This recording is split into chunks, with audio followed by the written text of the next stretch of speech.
우리 지난주에 부활절이었죠. 제가 부활절을 맞아서 올해는 부활의 소망이라는 제목으로 말씀을 준비하는 중에 이 부활의 소망과 관련한 내용들을 한 주에 다 다룰 수가 없어서 2주로 나누어서 전하기로 결정했습니다.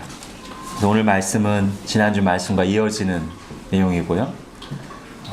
부활절 메시지입니다. 사실 모든 주일이 부활주일입니다. 우리가 주일날 이렇게 모여서 예배를 드린 이유는 주님께서 부활하신 날이 주일이기 때문입니다. 주님의 부활하신 날을 우리가 주의 날이라고 하고요. 그 주의 날을 한자로 두자로 줄이면 주일이죠. 그날에 우리가 함께 모여서 예배하는 것입니다. 부활의 메시지를 부활절에만 전하는 것 같아서 좀 아쉬움이 있었는데 올해는 2주에 걸쳐서 전하게 돼서 좋습니다. 우리 마음속에 가장 위대한 소망인 부활의 소망이 더욱 풍성하고 견고하기를 바랍니다. 자, 우리 1절 한번 보겠습니다. 보라, 아버지께서 어떠한 사랑을 우리에게 베푸사 하나님의 자녀라 일컬음을 받게 하셨는가. 우리가 그러하도다. 다시 풀어서 하면 하나님이 우리를 자녀 삼으시려고 어떤 놀라운 사랑을 베푸셨단 말인가. 우리가 하나님의 그 큰 사랑을 받아 하나님의 아들과 딸이 되었도다. 우리가 정말 그렇다. 하나님의 원수였던, 하나님을 등지고 반역하고 무시하며 원수처럼 살던 우리를 용서하시고 자녀 삼으시려고 하나님이 예수 그리스도를, 당신의 아들 예수 그리스도를 십자가에 내어주시는 놀라운 사랑을 베푸셨도다. 이런 찬송 같은 말씀이죠. 지난 주간에 이제 날짜가 4월 초여서 언론에도 제주 4.3 사건이 몇 번 나왔던 것 같습니다. 치유가 필요한 우리 민족의 아픈 역사 중 하나죠. 그 사건과 연관되어 있는 또 비슷한 사태가 하나 더 있습니다. 제주 4.3 사건은 1947년 4월 3일에 시작돼서 대략 7년 정도 계속됐죠. 그 사건이 일어난 다음 해, 그러니까 1948년 가을에 제주도에서 일어난 그 무장 봉기를 진압하기 위해서 여수에 있는 부대, 연대죠. 연대 하나를 제주도에 파병하려고 한 것이 직접적인 계기가 돼서 그동안 약간 좌익 성향인 그리고 불만 있던 사람들이 또 여수에서도 반란을 일으켰습니다. 누군가가 일어나서 경찰을 타도하고 동족 상잔의 제주도 출동을 반대하자 하고 선동하자 많은 사람들이 거기 동참해서 그 일대 6군을 휩쓸면서 반란이 시작됐습니다. 여순 반란 사건이죠.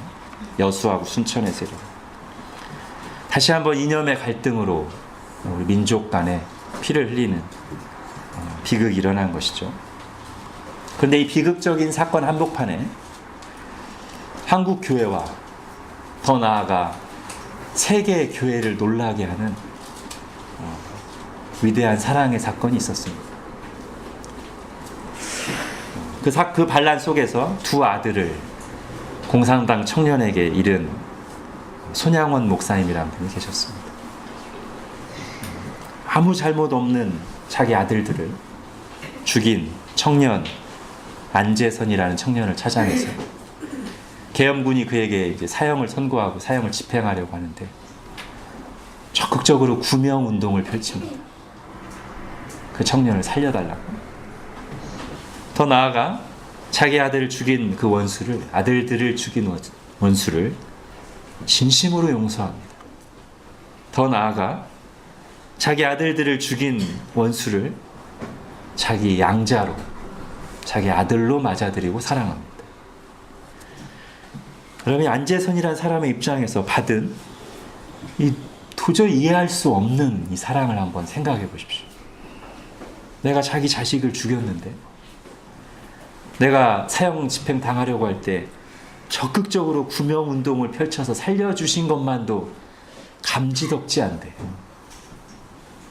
나를 진심으로 용서하고 그것도 모자라 아들로 삼고 사랑해 주다니, 말이 안 되는 일이죠. 근데 오늘 본문은 신자들을 향해 이것이 남의 얘기가 아니라, 아니 이보다 더 놀라운 사랑을 우리가 하나님으로부터 받았다고 지금 말하고 있는 것입니다.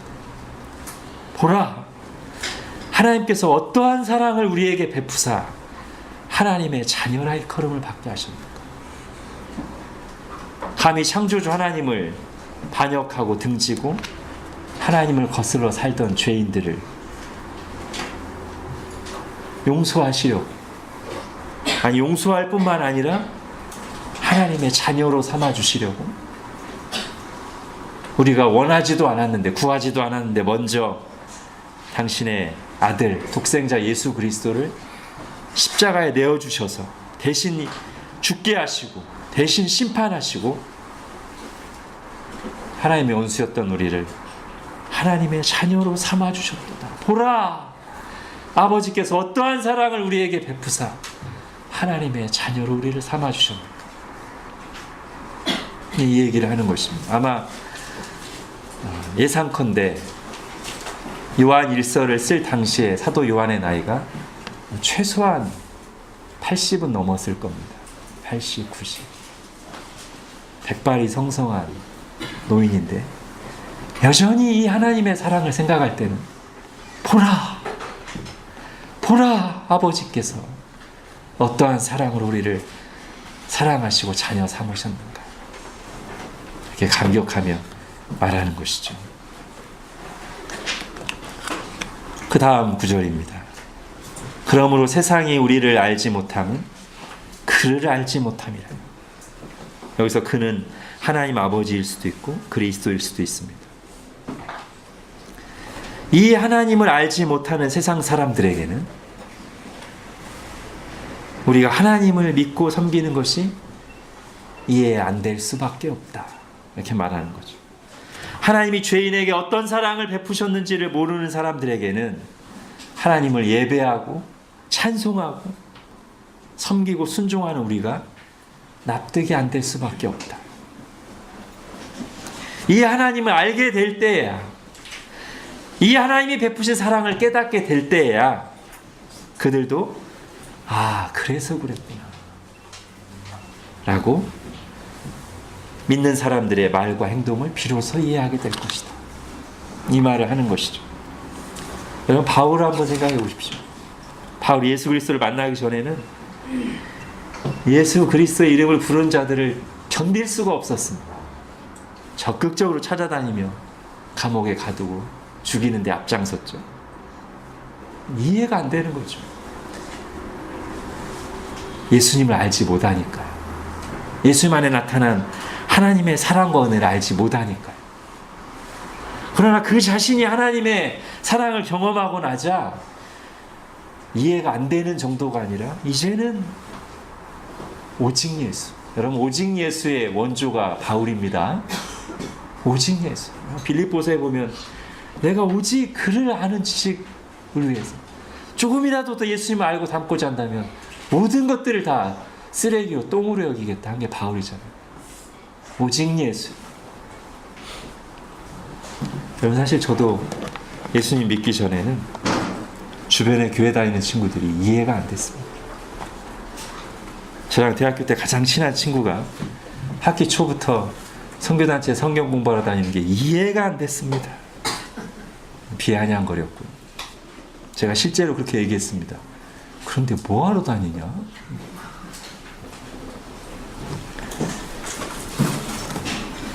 세상이 우리를 알지 못함은 그를 알지 못함이라. 근데 여러분, 제가 예수 그리스도의 십자가가 나를 위한 십자가라는 걸 알게 되니까요, 이제 누가 말려도 주님을 찾죠. 주님의 말씀 앞에 나오고, 여러분 12세기의 가장 위대한 인물이라고 일컬어지는 클레르보의 베르나르, 영어로는 버나드라고 하죠. 세인트 버나드.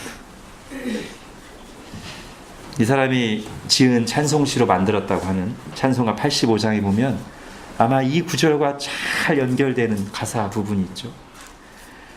주 사랑 받은 사람만 그 사랑 알도다. 네. 아마 이 구절을 가지고 만들지 않았을까 싶기도 합니다. 그러므로 세상이 우리를 알지 못하는, 하나님을 섬기는 예수 그리스도라면 다른 어떤 것보다도 우선적으로 앞세우는, 우리를 이해하지 못하는, 그를 알지 못하느라, 하나님과 그분의 사랑을 알지 못하느라. 자, 2절 가겠습니다. 사랑하는 자들아, 그러므로 우리가 지금은 하나님의 자녀라. 장래에 어떻게 될지는 아직 나타나지 아니하였으나, 즉 하나님의 자녀로서의 미래가 아직 우리 눈에 드러나게 나타나지는 않았다는 뜻이죠. 그러나 분명하게 말하기를, 그러나 그가 나타나시면 우리가 그와 같을 줄을 아는 것을. 이게 이제 지난주부터 말하고 있는 부활의 소망인데요. 우리가 장차 누구처럼 된다고요? 어려워요? 우리가 장차 누구처럼 된다고요? 예수님처럼 된다. 예수님처럼 신적인 존재가 된다는 게 아니고요. 예수님의 그 죄 없는 모습, 부활하신 그 영광스러운 모습, 하나님과 막힘이 없는 주님의 성품을 온전히 닮은 그런 모습이 된다는 것이죠. 그래서 부활이 우리의 최고의 소망이라고 말했지 않습니까? 단지 죽지 않고 영원히 살기만 하는 게 아니라 내가 정말로 변화돼서 예수님 온전히 닮기 때문에. 자, 오늘 본문 2절은 어떤 면에서는 하나님의 자녀됨의 단계가 있다는 것을 표현하고 있습니다.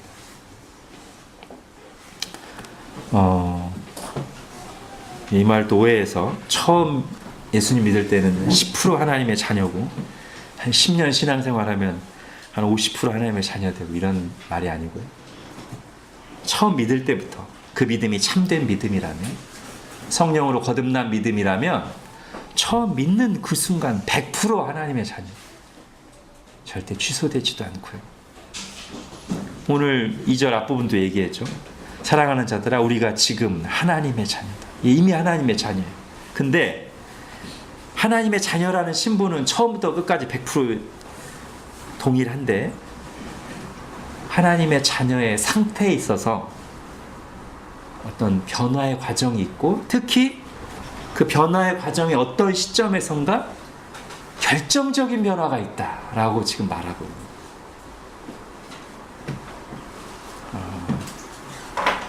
애벌레로 한번, 나비 애벌레로 생각해 보면 이해가 될 것 같습니다. 처음에 아래에서 태어났을 때부터 이미 애벌레 안에는 나비의 생명이 있어요. 근데 한동안 변화되죠. 근데 그 변화되는 것이 점점 색이 짙어지고 그냥 애벌레로서 조금 더 커지는 변화 정도예요. 그러다가 한번 결정적인 변화가 있죠.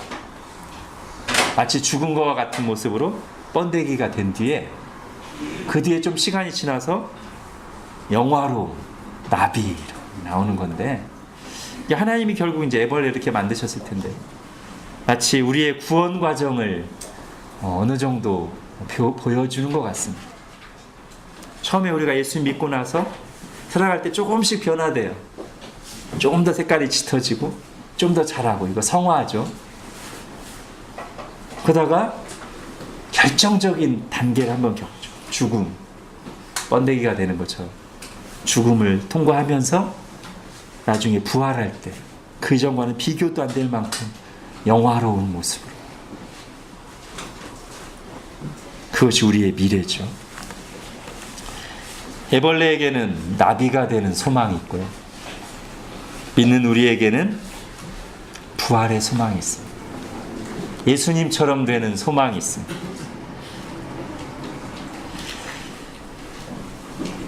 그래서 이제 오늘 주제는 이 소망을 가진 사람들에게는 어떤 모습이 나타나는가, 또는 어떤 모습이 나타나야 하는가 하는 것입니다. 우리 3절을 같이 한번 읽어보겠습니다. 시작. 주를 향하여 이 소망을 가진 자마다 그의 깨끗하심과 같이 자기를 깨끗하게 하느니라. 아멘. 오늘 설교의 제목이기도 한데요. 이 소망을 가진 자마다. 오늘 9절 한번 자세히 보십시오. 이 소망을 가진 자마다. 이 소망을 가진 사람들의 일부가 아니라, 이 소망을 가진 사람들의 대부분이 아니라, 이 소망을 가진 자마다, 이 소망을 가진 모든 사람들, 그런 뜻이죠. 여러분, 저는 요한복음 3장 16절에 나오는 모든 단어, 모든 표현을 좋아하게 되었습니다. 하나님이 세상을 이처럼 사랑하사, 이것도 좋고, 독생자를 주셨으니, 독생자를 내어주셨으니, 이것도 좋고요. 그 다음에 제가 또 많이 좋아하는 그 다음에 나오는 그를 믿는 자마다, 예수 그리스도를 믿는 사람 중에 일부, 예수 그리스도를 믿는 사람 중에 대부분이 아니라 예수 그리스도를 믿는, 참되게 믿는 모든 사람. 여러분, 저는 실제로 복음반 하거나 이제 복음을 전할 때 언젠가부터 사람들에게 이 구절을 읽을 때마다 힘주어 말하게 되고 제 자신도 감동을 받습니다. 그를 믿는 자마다. 주님이 분명히 이렇게 말씀하셨기 때문에, 그를 믿는 자마다라고 말씀하셨기 때문에 당신도 예수 그리스도를 믿을 때 확실하게 구원을 받는다고 말합니다. 그리고 제 자신도 그를 믿는 자마다라는 말씀을 볼 때 나도 그 중에 한 사람으로서, 나 같은 죄인도 은혜로 구원받는다는 것을, 오직 믿음으로 구원받는다는 것을 새삼 확인하며 감사합니다. 여러분, 오늘 말씀에도 같은 표현을 사용해서 분명하게 우리를 깨우칩니다. 이 소망을 가진 자마다, 이 가장 위대한 소망, 이 부활의 소망을 가진 자마다, 일부 또는 대부분이 아니라 이 부활의 소망을 정말로 믿는 모든 사람들, everyone who has this hope in him purifies himself. 이 소망을 가진 자마다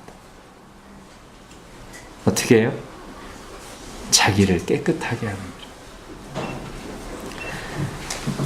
자, 부활의 소망을 가진 자의 삶에 나타나는, 또는 나타내야 될 세 가지를 간단하게 살펴보겠습니다. 첫 번째가 지금 이건데요. 이 놀라운 소망을 가지고 있는 사람은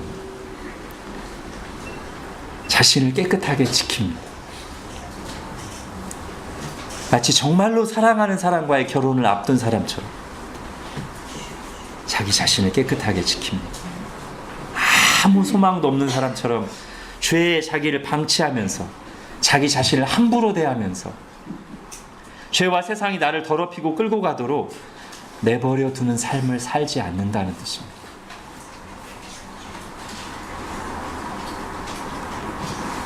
자기 마음을 지키고요, 더러운 것이 들어오지 않게 몸을 지킵니다. 소망 없는 사람들이 하는 것처럼 함부로 자기 몸을 방탕함에 내어주지 않고 자기 몸을 지킵니다. 여러분, 분명한 것은 소망이 없으면 현실의 유혹을 이길 힘이 현저하게 떨어집니다. 죄의 낙의 유혹을 이기기가 참 어려워요. 소망이 없으면. 그러나 위대한 소망을 가진 사람들은 지금 눈앞에 있는 세상의 즐거움과 죄의 유혹에 맞서 싸울 강력한 이유를 가지고 있는 겁니다. 나에겐 이런 소망이 있기 때문에 그거 안 할 거야. 나 그거 없어도 살 수 있어. 라고 하는 강력한 힘이 있는 거예요. 모세의 예를 한번 볼까요? 히브리서 11장. 믿음으로 모세는 장성하여 바로의 공주의 아들이라 칭함받기를 거절하고 도리어 하나님의 백성과 함께 고난받기를 잠시 죄악의 낙을 누리는 것보다 더 좋아하고. 왜요? 그리스도를 위하여 받는 수모를 애굽의 모든 보화보다 더 큰 제물로 여겼으니 이는 상주심을 바라봅니다. 예, 소망이 있는 거죠. 하나님으로부터 상 받을 소망. 그러나 소망이 없는 사람들은 이런 생각에 빠집니다. 고린도전서 15장 32절 같이 읽겠습니다. 시작. 내가 사람의 방법으로 에베소에서 맹수와 더불어 싸웠다면 내게 무슨 유익이 있으리요? 죽은 자가 다시 살아나지 못한다면 내일 죽을 터이니 먹고 마시자 하리라. 예. 여러분, 저는 이 시대가 보여주고 있는 어두운 모습들, 쉽게 성적인 유혹에 넘어가고 방탕함, 쉽게 유행과 분위기에 휩쓸리고 쉽게 자기의 삶을 포기하는 욜로 라이프 따위가 유행하는 이런 현상들이 범람하게 되는 우리 여러 가지 구조적인 이유가 다 있겠지만 그 밑바닥에 있는 중요한 이유 중에 하나로 저는 소망이 없는 것을 꼽습니다. 참된 소망이 없어요. 확실한 소망이 없어요. 그러니까 원래 하나님에 대한 소망, 영원한 소망이 없는 사람이 이제 나라의 경제가 괜찮거나 여러 가지 상황이 괜찮으면 거기서라도 소망을 찾을 텐데 이제는 여러 가지 경제 상황이나 미래에 대한 예측들이 세상에서도 미래에 대한 소망을 찾기 어렵게 되니 그런 것들이 값싼 유혹들에 쉽게 흔들리는 거예요. 그런 별로 내용도 없는 유행들에 쉽게 편승하는 거예요. 내가 뿌리 내리고 있는 진짜 소망이 없으니까. 비유컨대 소망이 없는 인생은 죄와 세상의 유혹이라는 세균의 침투에 거의 무방비 상태, 면역력이 현저하게 떨어져 있는, 유혹이라는 세균이 들어오면 이길 힘이 별로 없어요. 소망이 없습니다. 그러나 부활의 소망을 굳건하게 가지고 있다면 그것은 죄와 세상 유혹에 맞서 싸우며 쉽게 감염되지 않고 병들지 않게 해주는 강력한 항체, 강력한 면역력을 가지고 있는 거라고 할 수 있습니다.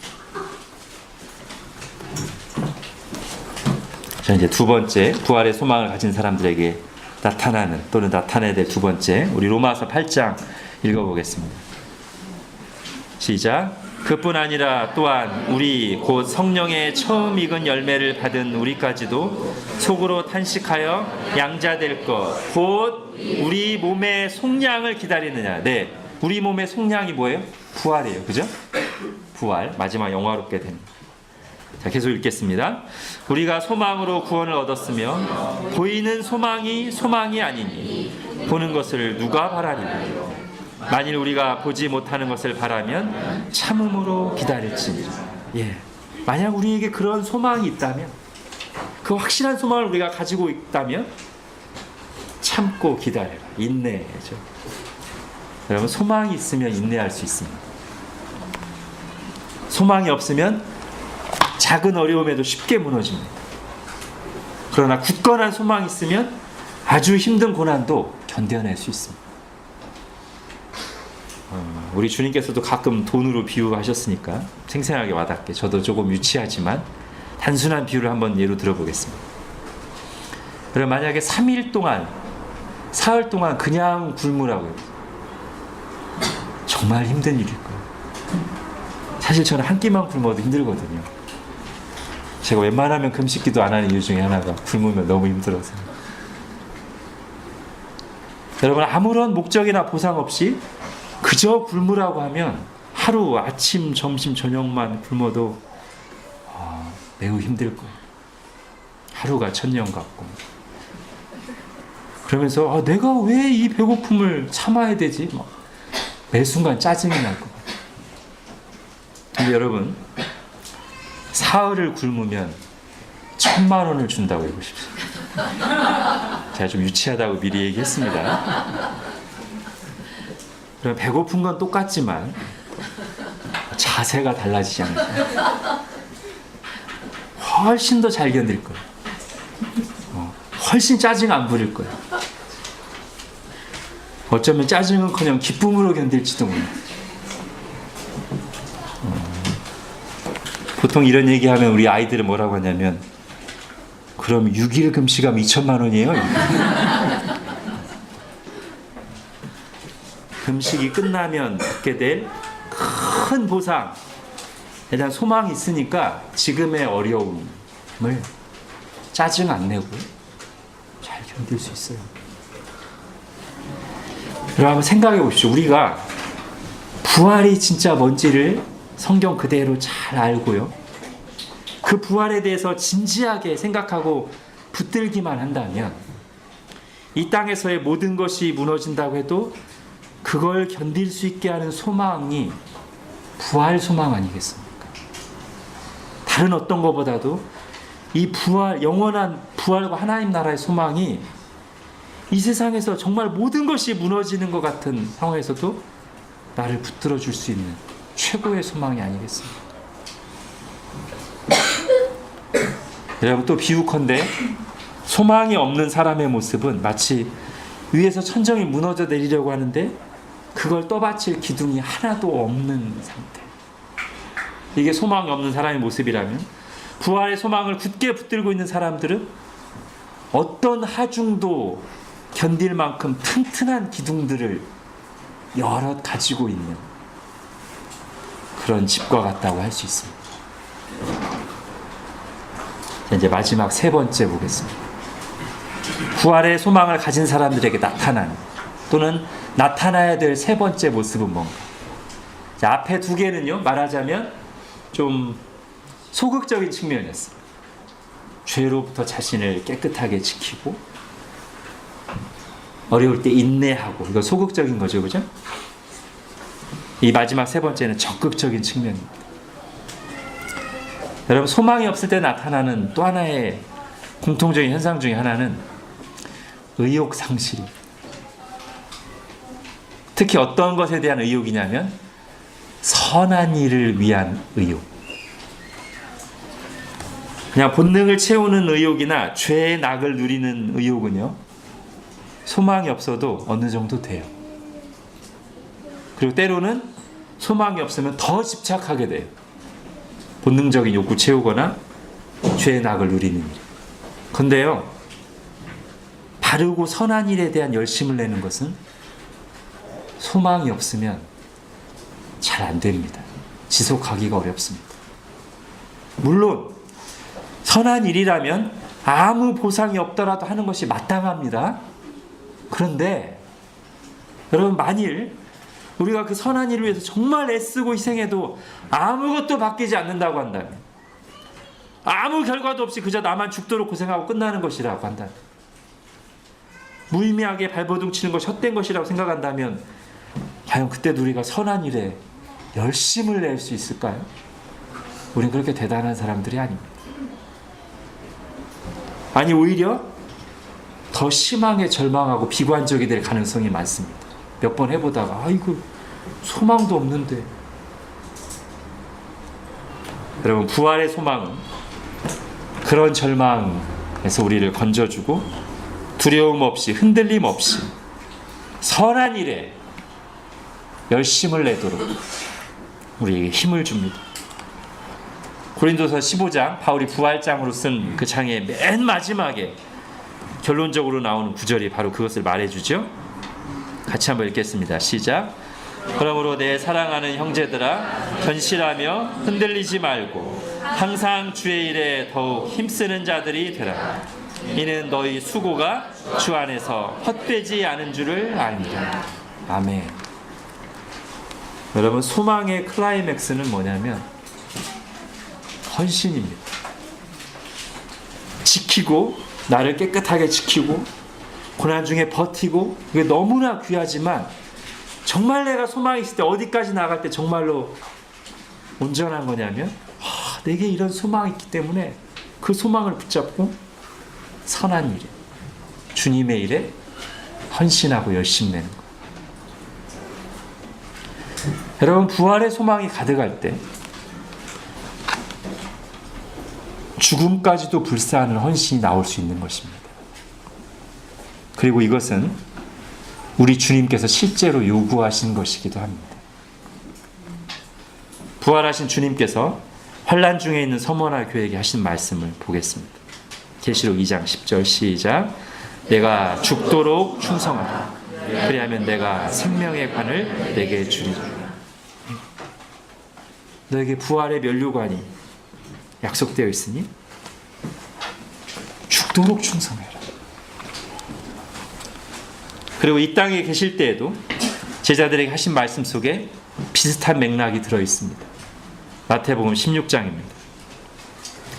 제가 읽겠습니다. 이때로부터 예수 그리스도께서 자기가 예루살렘에 올라가 장로들과 대제사장들과 서기관들에게 많은 고난을 받고 죽임을 당하고 제3일에 살아나야 할 것을, 부활할 것을 제자들에게 말씀하셨습니다. 그러면서 십자가와 부활의 길을 먼저 가시면서 제자들에게 이르시되 누구든지 나를 따라오려거든 자기를 부인하고 자기 십자가를 지고 나를 따를 것이다.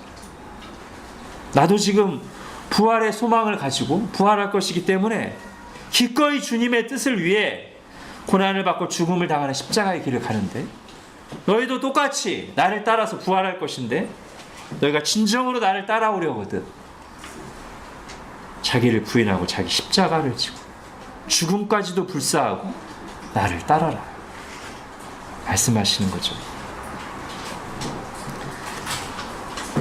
또 비유컨대 소망이 없는 인생은 선한 일인 줄을 알면서도 거기에 자신을 들이지 못하는, 때로는 손가락 하나도 까딱하지 못하는 영적 무기력증에 빠진 환자와 같을 때가 있습니다.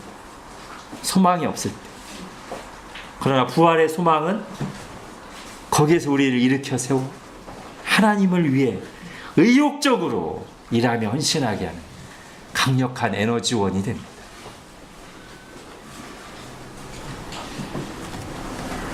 부활의 소망이 있을 때, 즉 이 소망을 가진 자마다 나타나는 모습 또는 나타나는 모습 세 가지를 간단하게 살펴보았습니다.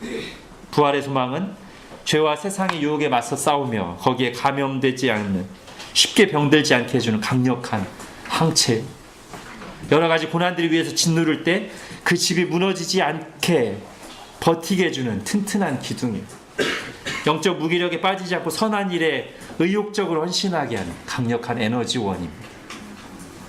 하나님 우리에게 큰 사랑과 은혜를 주시면서 우리가 그 은혜로 인해 소망을 가지고 살기를 원하십니다. 여러분 오늘 말씀, 이 소망을 가진 자마다 반대되는 표현 어떤 게 있을까요? 아무 소망도 없는 자처럼. 그 무엇과도 비교할 수 없는 구원과 사랑을 하나님으로부터 받았고 또 이제 부활이라고 하는 영광스러운 소망을 가지고 있으면서, 받았으면서, 가지고 있으면서 마치 아무것도 안 받은 사람처럼, 아무 소망도 없는 사람처럼 살아간다면 하나님이 얼마나 슬퍼하실까요? 또 우리 자신도 훗날 부활할 때 이런 엄청난 영광을 약속받고 그 큰 사랑을 받았으면서도 아무 소망도 없는 사람처럼 살았던 우리의 인생에 대해 얼마나 후회하며 아쉬워할까요? 아무 소망 없는 자처럼 죄와 세상의 유혹에 휩쓸리고 아무 소망 없는 자처럼 고난 앞에 무너지고 흔들리고 짜증내며 그때그때 감정과 기분에 따라 살아가고, 아무 소망 없는 자처럼 이 악한 세상에서는 어쩔 수 없다며 자기만을 위해 이기적으로 살아갔다면 말입니다.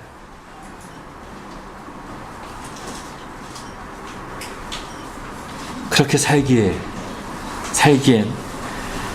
우리는 너무나 큰 사랑을 받았습니다. 보라, 하나님께서 어떠한 사랑을 우리에게 베푸사 하나님의 자녀라 일컬음을 받게 하셨습니까? 그렇게 살기엔 너무나 엄청난 소망, 부활의 소망이 우리에게 있습니다. 기도하겠습니다.